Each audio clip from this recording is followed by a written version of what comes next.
Welcome back to Squawk Box this morning. Banking regulators pulling back some U.S. cryptocurrency guidance. This is interesting, guys, because the Fed said it was withdrawing supervisory letters that said that banks should seek advance approval from authorities before engaging in crypto asset and stablecoin activities. In addition, the Fed, the FDIC, and the Office of the Controllers of the Currency pulled back statements from 2023 that urged banks to be careful when it comes to crypto-related risks. During the 2024 campaign for the White House, President Trump promised crypto investors that he would have their backs if he was reelected. In a statement announcing the latest changes, the Fed said that regulators would look into whether new guidance to support crypto asset innovation was appropriate. But it means effectively that I think a lot of those letters had scared the banking system sort of out of getting meaningfully involved in crypto. And now they're saying,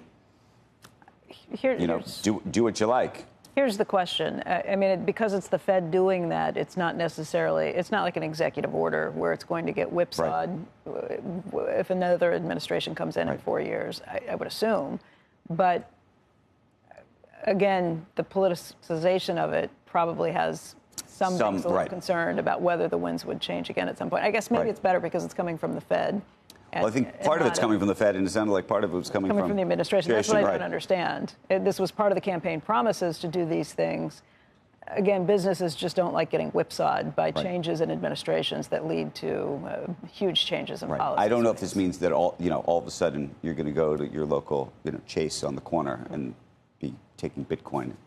But you can't take Bitcoin. Look, I guess it does feel very different. It does feel very different in that crypto is becoming much more widely accepted, and maybe if they can get more regulation that kind of cements that, maybe it would make the banks feel a little better about it. I mean, look, we used to interview Janet Yellen, and she would always talk to you about the risks of it. By the way, Jamie Dimon would talk to you about the risks of it. So I don't know. It's interesting because there are people in the banking system who still have their own views of the risks. But I think the banking system would also like to offer their customers whatever their customers want. Look, Larry Fink was against it until he was for it. Until he wasn't. Right.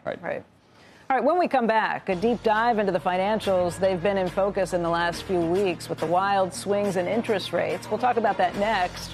Right now, though, as we head to a break, let's take a look at yesterday's S&P 500 winners and losers.